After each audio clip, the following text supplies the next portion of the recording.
and welcome to the 65th edition of Marex Media News.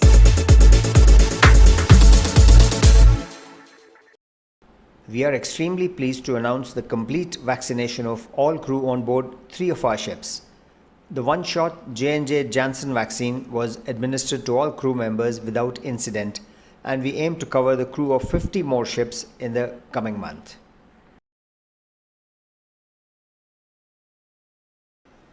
The government's plan to divest its 63.75% stake in SCI seems to have gained momentum, with 3 bidders being shortlisted. The Foresight Group is headed by Ravi Mehrotra, who is a marine engineer and an ex-SCI person.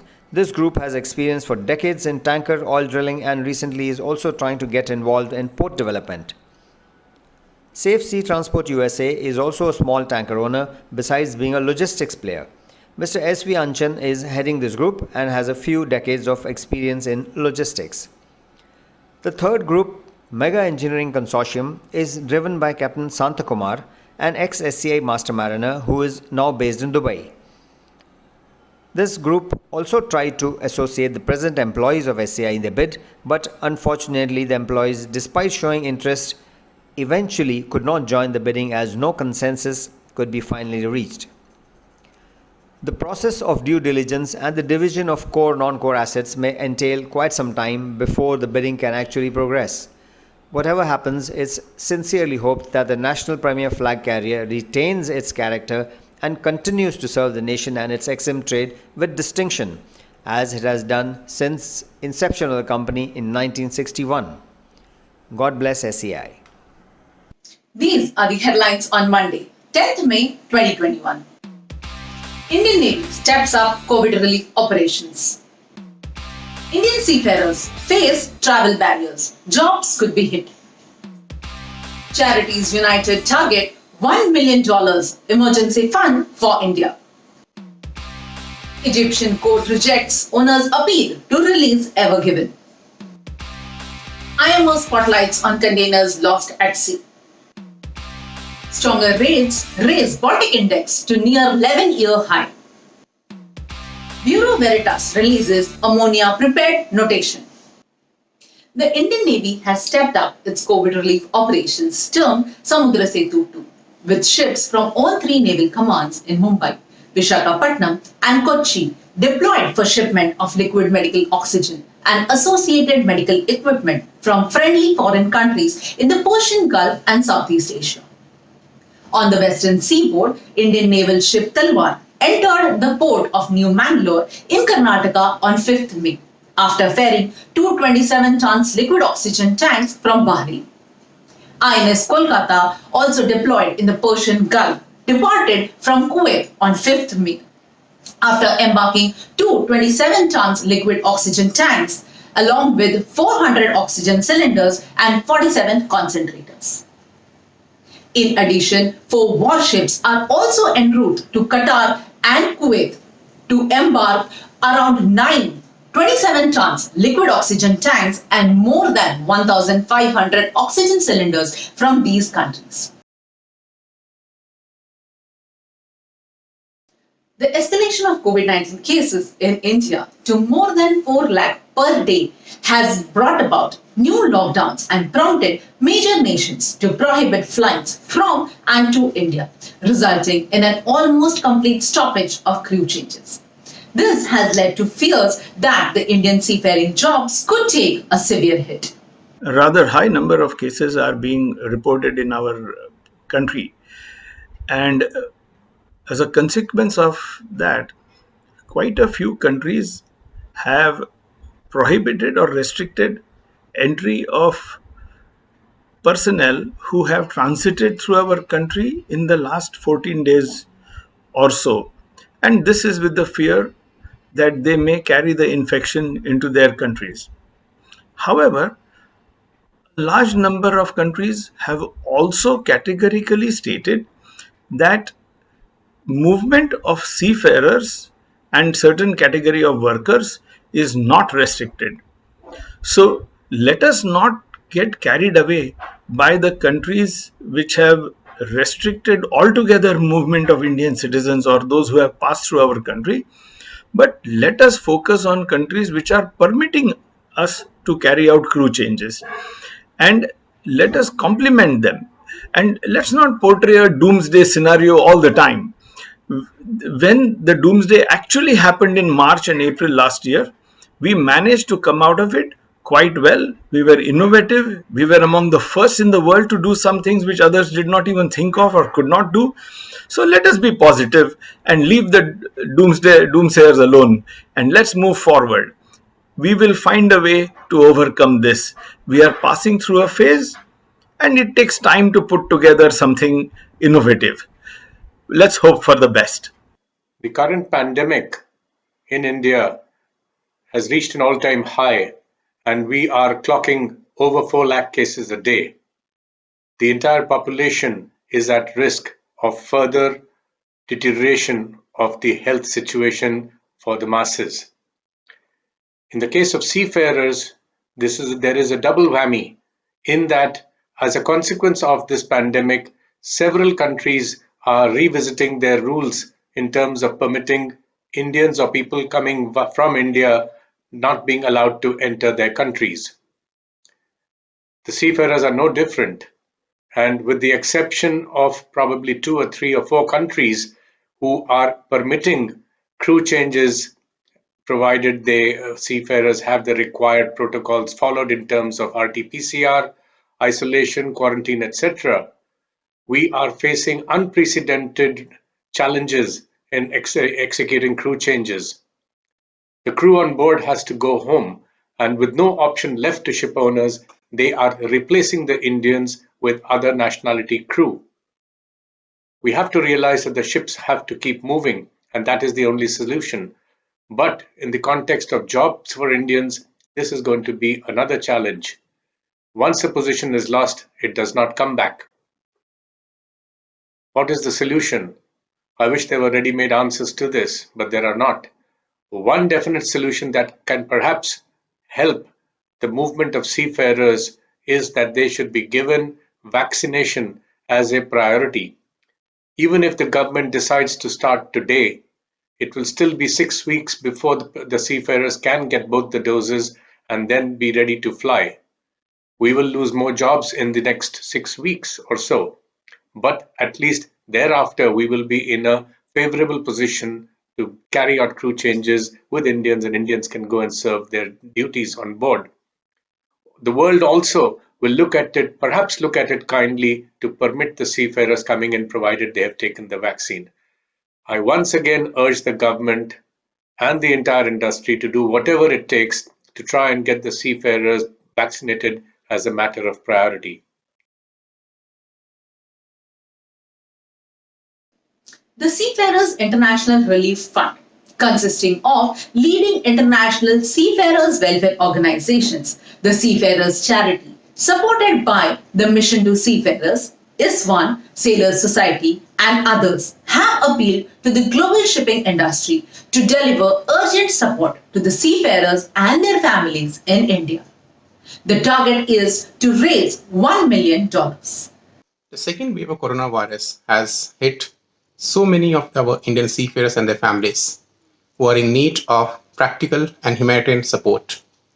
International community, especially the Seafarers Charity, along with partner organizations, including from the industry and the other charities, have supported the launch of the fund called International Seafarers Relief Fund. The intention of this fund is to provide support to the seafarers and families through other charities who are working in the regions. This is requested to all the maritime fraternity and stakeholders to come forward and wholeheartedly support this fund by donating in it, which can help some of the seafarers in India and their families to take the necessary medicines or other essential supports they would need to deal with this coronavirus. The Ismailia court in Egypt rejected the appeal made by Shoaib Hussain Kaisha, the owner of Ever Given, for the release of the container ship.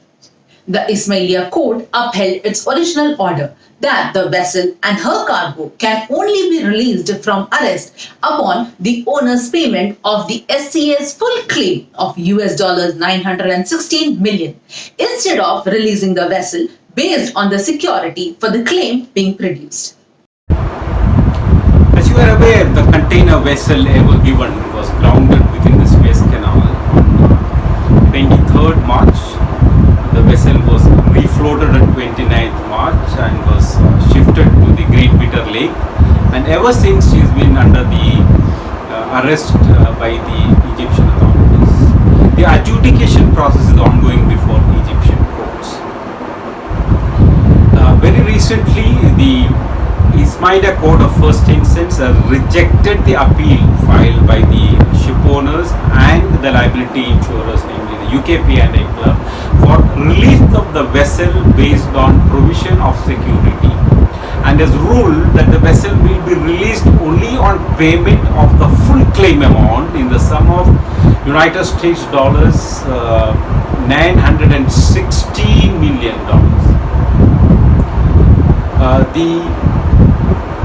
The vessel is a 20,124 TEU vessel and has a gross tonnage of about 220,940. Therefore, under the limitation of liability convention, she would be entitled to limit the liability based on tonnage of the vessel.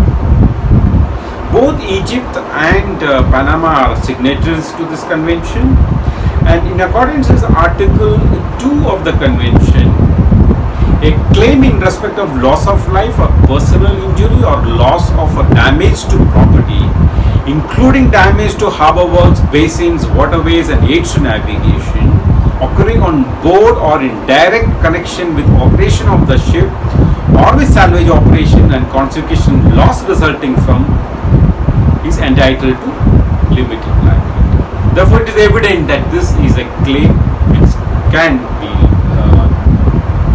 the claim which is entitled to limit the liability, where the shipowners are entitled to limit the liability.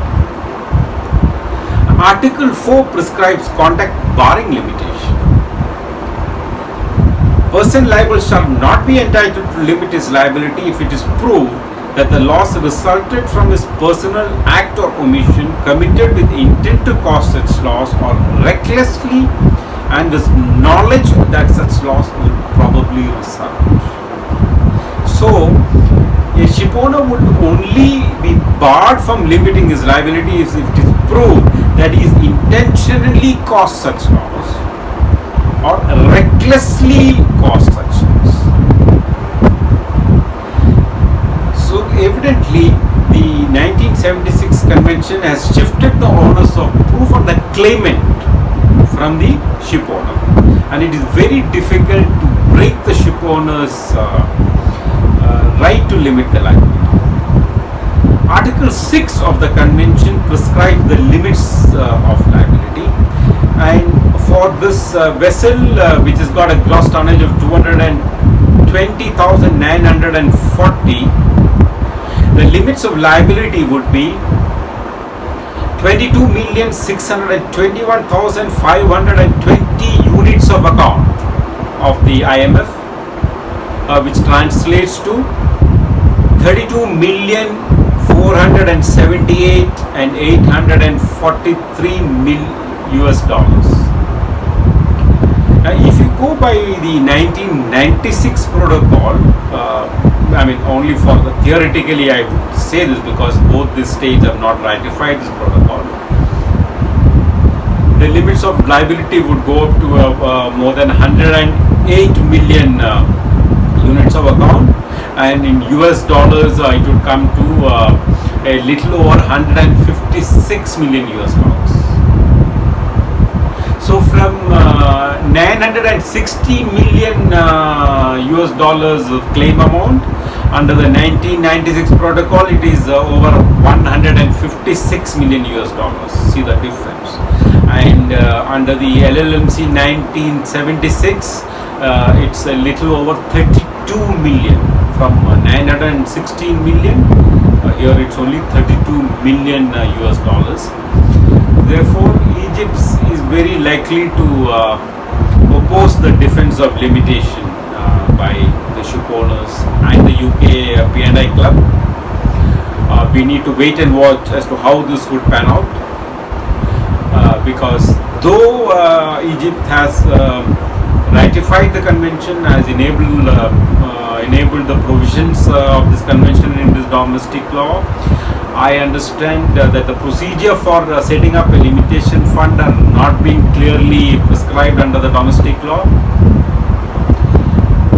In India, if this such an incident were to happen, the procedure would have been for the ship owner to file a limitation suit before the same Admiralty bench, where an Admiralty suit would have been filed for arrest of the vessel, and the limitation fund would have been set up by the same court. In the coming days, we will know the appeal, further appeal, the second appeal filed by the ship owners and the liability insurers, and the order of the second appeal to appellate court. Let's wait and watch.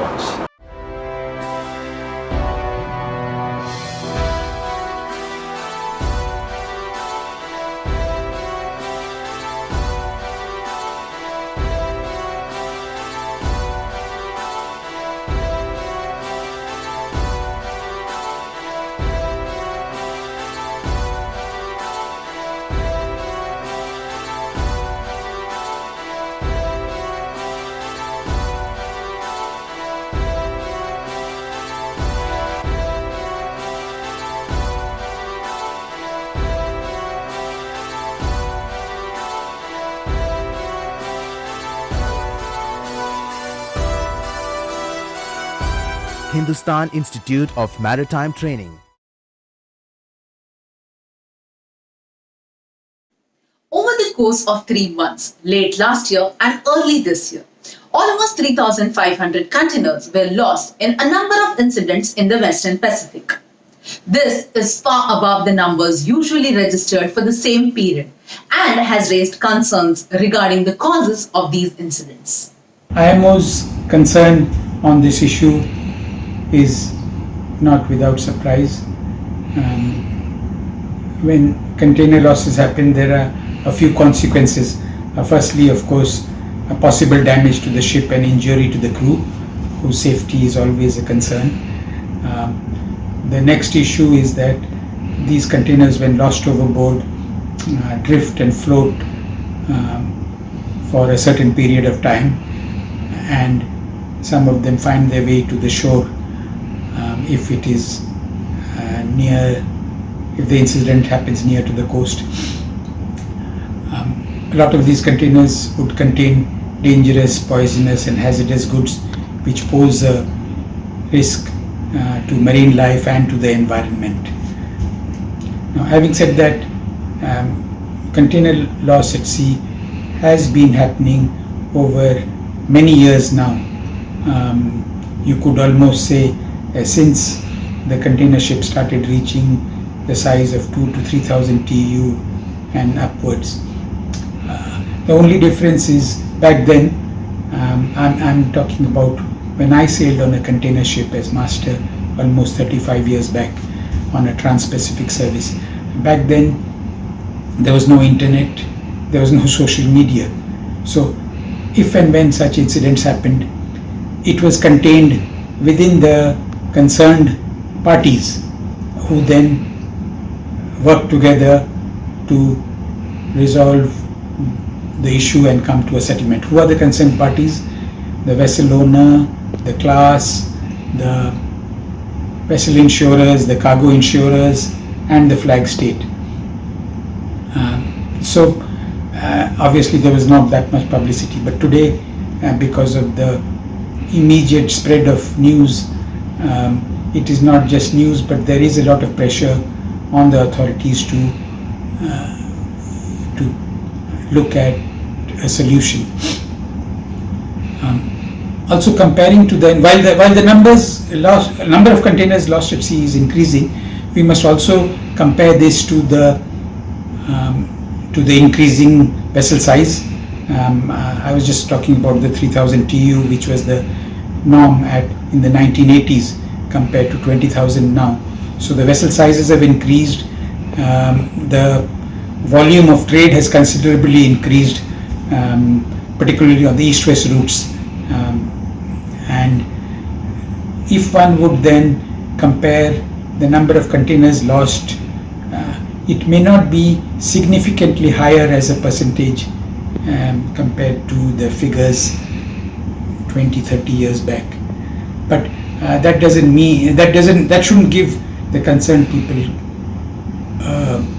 consolation. They are continuously working towards coming to at least reducing these losses. As I was saying, because of the size of vessels going higher, the number of tiers on deck have gone higher. From what used to be 3 to 4 tiers back then is now 7 to 9 tiers now, and that then increases the propensity of losses. And so the stakeholders, like, as I said, the vessel owners, vessel manager, the classification society, insurers, and the flag state are always working on this to arrive at not a silver bullet, but to try and minimize further losses and to learn from the accidents which happened. The Baltic Exchange main sea freight index rose on Wednesday to its highest since mid-2010, boosted by gains across vessel segments.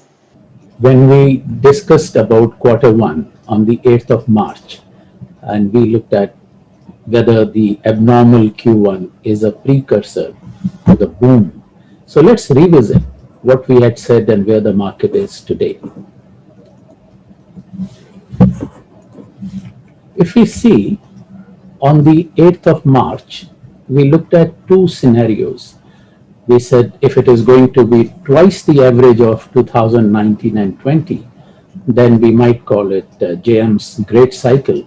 And if it was 3 times or more than the average of 2019 and 20, we could say it is super cycle. Now, for the Cape, it has gone beyond the 3 times levels of the average that we thought it might go, and still it is trending north. Whereas the Panamaxes and Supramaxes are concerned, it's more than the twice. It means market is above JM's great cycle, and it's moving towards JM's super cycle. So it's pretty interesting to see how the market continues to rise, and there are some reasons to it. Other question comes is, where are we in this cycle of emotions? On the left hand side you can see, riding up the cycle of emotions, we are somewhere in between the x-axis and what we normally call the peak, euphoria. It remains to be seen where the market is going to go. Let's look at some of the reasons why. Why do we feel that? The market, paper market, it's quite sustainable with little bit of volatility, as we saw on the 6th of May. Cape came down by almost $5,000 on the May 21, and further also in the June, the drop was quite a lot. So volatility will be there, and then it recovered on the 7th. Other thing is, owners are quite confident, and this is evident from take it or leave it attitude in the spot and the short period market, and they are resisting the longer period fixtures. Charters are quite concerned, and that is evident from longer and higher period number fixtures. For example, one vessel 82,000 Kamsarmax MV Marcini, she's 11 years old, for about 6 months at 27,750, which is more than twice what she was fixed earlier before this new fixture. Uh, Charters also think they should try and cover themselves even for longer duration. Now, this reminds me of 2007 and 8. And then let's not forget the fourth quarter of 2008. In 2007 and 8, if we recall, people were fixing Panamaxes or Kamsar Maxes or post Panamaxes in the region of $30,000, $35,000 per day for 3 years, 2 years or 3 years. And then the market came down to less than $10,000. So that could be quite risky. The third reason could be the huge stimulus and the liquidity which is injected in the system to fight COVID-19 off. And this is against a backdrop of a negligent net growth in fleet size in terms of deadweight or the numbers. Then we have investors' expectations, which is self-fueling with availability of finance and also the leases. All this is fine, but let greed not blind caution. Credit risk or counterparty risk is extremely important in a market like this. FCC, what is FCC? First class charterers, industrial houses, steel plants, power plants. 2009 showed us the true colors of many of these people. We need to be, as owners, as operators, need to be extremely careful with tighter contract terms as well as jurisdiction. Efforts are underway across the shipping industry to support the development and commercialization of ammonia as a maritime fuel to support reducing carbon emissions from ship operations. In the latest step, Classification Society Fuel Bureau Veritas has released an ammonia prepared notation. Work is also underway for a comprehensive rule note for ammonia as a fuel. Shri Narendra Moolji Shah, owner of Narendra Forwarders, passed away at Nashik due to COVID. He had been instrumental in developing the organization to cope with the complex and competitive nature of the business. His experience and expertise in this industry dates back to the 1950s. He will be much missed by his family, colleagues, and friends. Shri Kirit Damania was a very dedicated and hard-working person who gave half his life to working with Velji Dosabhai and Sons. Well respected by colleagues, staff, bosses and the industry, he was very humble, soft-spoken and a beautiful soul. He worked for 40 long years in shipping and logistics. None can replace Shri Damania in the shipping industry. Mr. U.S. Ramesh of IMU passed away at the age of 58. From 1996 onwards, he was with NSDRC, followed by IMU Vizag from 2008.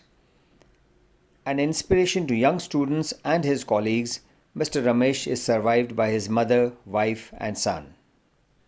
Captain Sandeep Kalia passed away in New Delhi on the 9th of May due to COVID-related complications. He was considered a brilliant professional and contributed in great measure and expertise to a number of projects and initiatives. A very amicable personality, Sandeep's career took him through working stints at great offshore and V ships. Survived by his wife and daughter, his death comes as a great shock to one and all. Shri Gajinder Singh Sahni was a 1971 batch IAS officer of Madhya Pradesh cadre. He played a significant role as a member of the Indian Administrative Service in a wide spectrum of areas at the highest level of decision making. His roles as Director General of Shipping and Secretary Coordination Cabinet Secretariat Government of India are much admired in the industry. Captain J.S. Oberoi, ex-CEO of Seven Seas Transport, passed away in New Delhi due to COVID-related illness. Captain Oberoi is remembered as a very senior master, gentleman officer and a kind-hearted human being. Shri Nandakumar Krishnan passed away aged 59 in Chennai. He started his career in offshore drilling in 1981 as a communication and air traffic controller. Later, he worked on merchant ships as a radio officer and diversified from the communication side to the navigation side and rose up to the rank of a chief officer. He started the company Electronic Lab, which initially worked as a marine communication and navigation equipment sales and service company, but diversified into many other fields, including aviation. He will be sorely missed by family, colleagues, and friends. Captain Jayanta Basu passed away in New Delhi. In his early years, Captain Basu sailed with Scindia Steam Navigation Company, and his mates recall him as a very agreeable personality. May his soul reside henceforth in heavenly peace. Stay safe, stay healthy. Thank you for watching. See you all next Monday.